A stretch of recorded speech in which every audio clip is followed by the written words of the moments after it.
नमस्कार साथियों, पुनः स्वागत है आपका फाइनेंशियल इकोनॉमिक्स की क्लास में।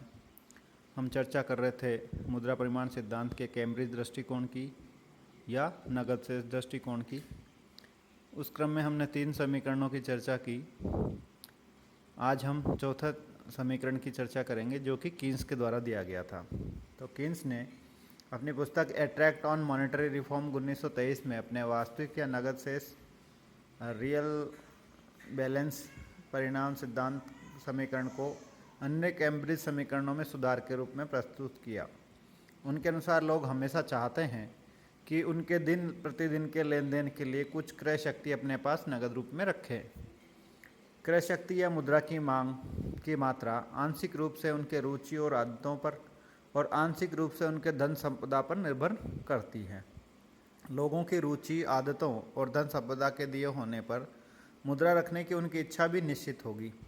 मुद्रा की यह मांग खपत इकाइयों द्वारा मापी जाती है।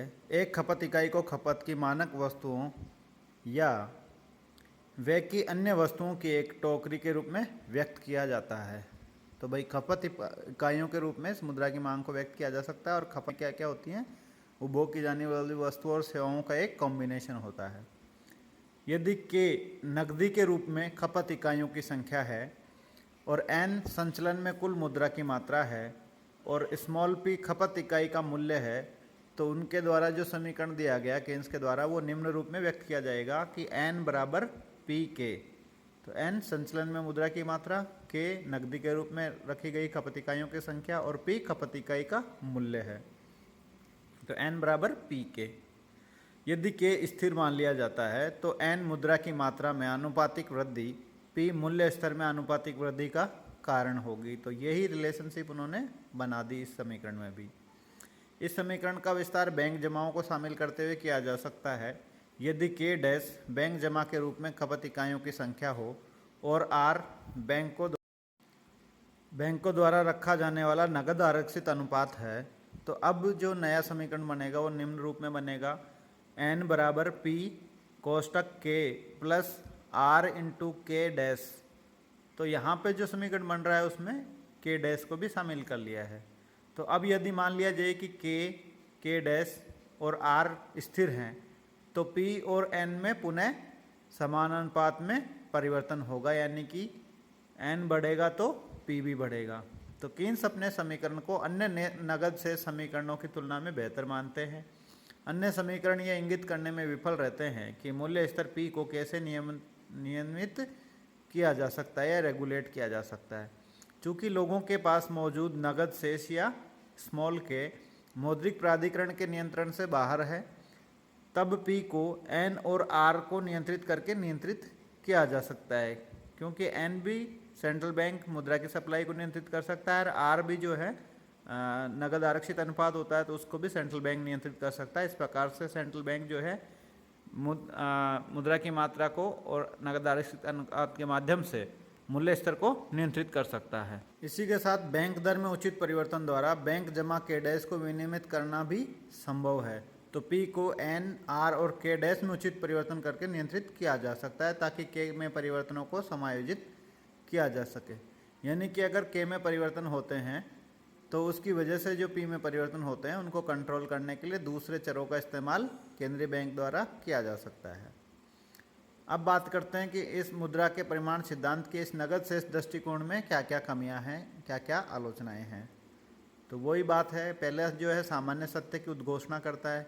तो लेन देन समीकरण की तरह ही नगद शेष समीकरण भी एक ट्रूइज्म या सामान्य सत्य को बताता है। कोई भी कैम्ब्रिज समीकरण ले लें, चाहे मार्शल का हो p बराबर m बटा के वाई, या पीगू का हो p बराबर के आर बटे m, या रॉबर्टसन का हो p बराबर m बटा के टी, या कीन्स का हो p बराबर n बटे के। ये सब क्या है? धन और मूल्य स्तर के बीच, यानी कि मुद्रा की आपूर्ति और मूल्य स्तर के बीच एक आनुपातिक संबंध को बताते हैं। इससे आगे कुछ भी नहीं बताते हैं। दूसरी जो है, मूल्य स्तर जो है क्रय शक्ति को मापता नहीं है। तो ए ट्रीटीज ऑन मनी 1930 में कीन्स ने पीगू के नगद शेष समीकरण और खुद के द्वारा दिए गए वास्तविक संतुलन समीकरण या वास्तविक शेष समीकरण की आलोचना की उन्होंने बताया कि गेहूं में मूल्य स्तर को मापना, जैसा कि पीगू ने किया, या उपभोग इकाइयों के संदर्भ में मूल्य स्तर को मापना, जैसा कि स्वयं कीन्स ने किया, ये एक गंभीर दोष था। दोनों समीकरणों में मूल्य स्तर जो है मुद्रा की क्रय शक्ति को मापने में संभव नहीं है, सफल नहीं है। खपत इकाइयों में मूल्य स्तर को मापने का तात्पर्य यह है कि नकद शेष का उपयोग केवल वर्तमान खपत पर व्यय करने के लिए ही किया जाता है, उसमें फ्यूचर के बारे में बात नहीं शामिल है। लेकिन वास्तव में नकद शेष व्यापार और व्यक्तिगत उद्देश्यों की एक विशाल बहुलता के लिए प्रयोग किए जाते हैं। यानी कि नकद बैलेंस जो होता है इसका उपयोग केवल वर्तमान खपत के लिए नहीं होता, बल्कि व्यापार और अनेक व्यक्तिगत उद्देश्यों के लिए इसका उपयोग किया जा सकता है। इस आधार पर कीन्स कहता है कि इन अनेक पहलुओं की अनदेखी करके स्वयं समेत अन्य कैम्ब्रिज अर्थशास्त्रियों ने एक गंभीर गलती या दोष रख लिया अपने सिद्धांत में। नेक्स्ट है कुल जमा को अधिक महत्व देना। तो कैम्ब्रिज समीकरण का एक दोष है कुल जमा के विचार पर लागू होता है, जो मुख्य रूप से केवल आय जमा के लिए प्रासंगिक है। और दूसरा जो है के जो है उसको अत्यधिक महत्व दिया जाना, जबकि इसे आय जमा के रूप में आगे विस्तृत किया जाता है तो ये भ्रामक हो जाता है। तो ये भी एक दोष है। नेक्स्ट है अन्य कारकों की उपेक्षा। तो इसके अलावा कैश बैलेंस समीकरण में आय, व्यवसाय और बचत उद्देश्यों के लिए किए जाने वाले जमा अनुपात में परिवर्तन के कारण मूल्य स्तरों में आने वाले बदलाव के बारे में कोई चर्चा नहीं की गई है। तो ये भी एक महत्वपूर्ण आलोचना है इसकी। अब नेक्स्ट है बचत निवेश प्रभाव की उपेक्षा। इसके अलावा जो ये दृष्टिकोण है वह अर्थव्यवस्था में बचत निवेश असंतुलन के कारण मूल्य स्तर में परिवर्तनों का विश्लेषण भी करने में विफल रहता है। तो अर्थात बचत और निवेश जब बराबर नहीं होंगे तो उस स्थिति में अर्थव्यवस्था में उतार चढ़ाव की स्थिति आती है, तो उसकी वजह से मूल्य स्तरों में भी परिवर्तन होता है, उसकी बात ये नहीं करता है।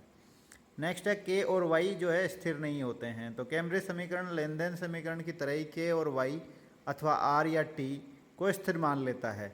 यह अवास्तविक है क्योंकि ये आवश्यक नहीं है कि नकदी शेष और लोगों की आय कम अवधि के दौरान भी स्थिर रहें। तो ये जो दोनों चीज़ें हैं स्मॉल के और वाई जो है या आर या टी है उसकी मात्रा स्थिर नहीं रहती अल्पकाल में।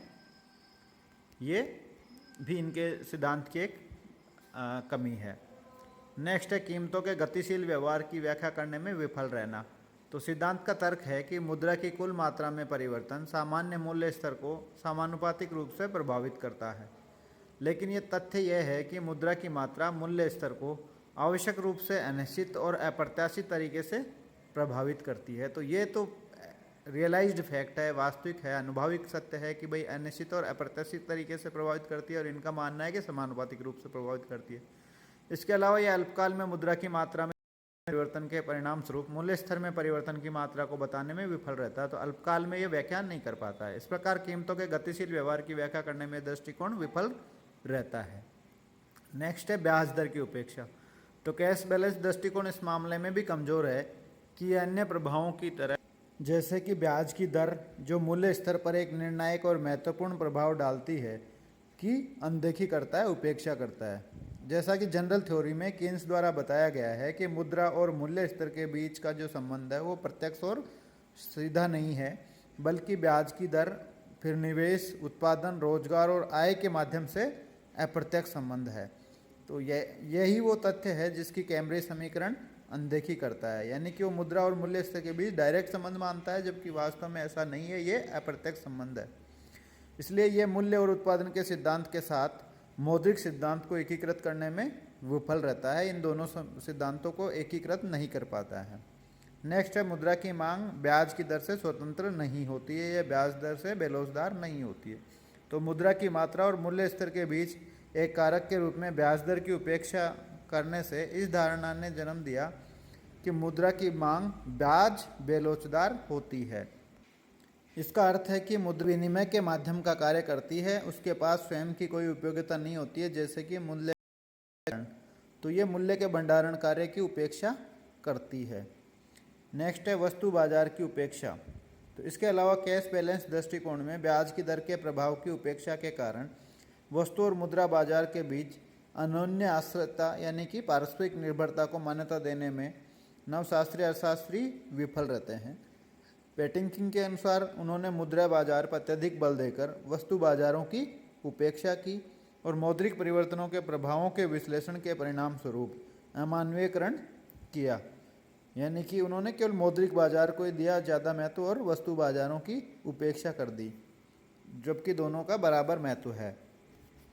नेक्स्ट है वास्तविक शेष प्रभाव की उपेक्षा। तो पेटिंकिन ने वस्तु और मुद्रा बाजार को एकीकृत करने में उनकी विफलता के लिए कैम्ब्रिज अर्थशास्त्रियों की आलोचना की है। यह उनके द्वारा दो बाजारों के बीच किए गए द्विभाजन के कारण हुआ है। इस द्विभाजन या डिकोटोमाइजेशन का अर्थ है कि अर्थव्यवस्था में निरपेक्ष मूल्य स्तर मुद्रा की मांग और आपूर्ति से निर्धारित होता है, यानी कि एब्सोल्यूट जो प्राइस होता है वो demand of money and supply of money से निर्धारित होता है, और इसके विपरीत सापेक्ष कीमत स्तर या रिलेटिव प्राइस लेवल जो है वो वस्तुओं की मांग और आपूर्ति से निर्धारित होता है। तो सापेक्ष कीमतें वस्तु बाजारों में, रियल मार्केट में, और निरपेक्ष कीमतें मुद्रा बाजार से निर्धारित मानी। कैश बैलेंस दृष्टिकोण दोनों बाजारों को अलग अलग रखता है। उदाहरण के लिए यह दृष्टिकोण बताता है कि मुद्रा की मात्रा में वृद्धि से निरपेक्ष मूल्य स्तर में तो वृद्धि होती है, लेकिन वस्तुओं के बाजार पर इसका कोई फर्क नहीं पड़ता है, यानी कि रिलेटिव प्राइसेस पे इसका कोई फर्क नहीं पड़ता है। और इसकी वजह कैम्ब्रिज के अर्थशास्त्रियों द्वारा वास्तविक शेष प्रभाव को नहीं पहचानना है, यानी कि वास्तविक शेष प्रभाव की इन्होंने उपेक्षा की है। तो वास्तविक शेष प्रभाव क्या करता है, वो बताता है कि निरपेक्ष मूल्य स्तर में बदलाव से वस्तुओं की मांग और आपूर्ति प्रभावित होती है।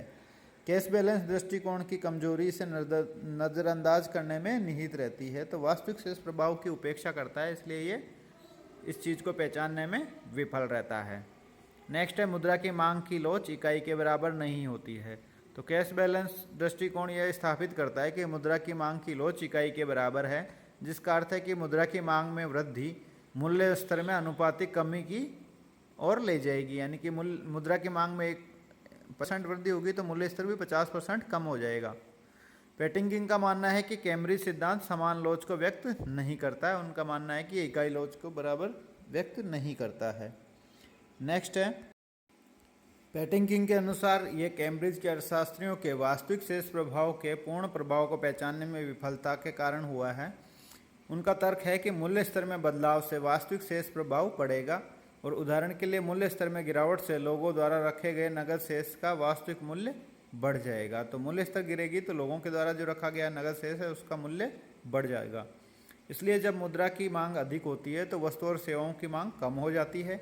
इस मामले में वास्तविक शेष प्रभाव मुद्रा की मांग में एक आनुपातिक नहीं बल्कि एक गैर आनुपातिक परिवर्तन का कारण बनेगा, यानी कि वास्तविक शेष प्रभाव की वजह से मुद्रा की मांग है जो है उसमें आनुपातिक नहीं बल्कि गैर आनुपातिक परिवर्तन होता है। इस प्रकार मुद्रा की मांग की लोच इकाई के बराबर नहीं होगी। तो ये पेटिंकिन ने समझाया। लास्ट आलोचना है मुद्रा की सट्टा के लिए मांग की उपेक्षा। नकद शेष दृष्टिकोण की एक और गंभीर कमी यह है कि मुद्रा की सट्टा मांग पर यह विचार करने में विफल रहता है, इसकी विचार नहीं करता है। तो नगद शेष के लिए सट्टा मांग की उपेक्षा मुद्रा की मांग को विशेष रूप से मुद्रा आय पर निर्भर बना देता है, जिससे फिर से ब्याज की दर और मुद्रा के मूल्य भंडारण कार्य की उपेक्षा होती है। तो मुद्रा की सट्टा के उद्देश्य के लिए की जाने वाली मांग की भी यह सिद्धांत उपेक्षा करता है। तो ये अपना कैश बैलेंस दृष्टिकोण पूरा हुआ। धन्यवाद।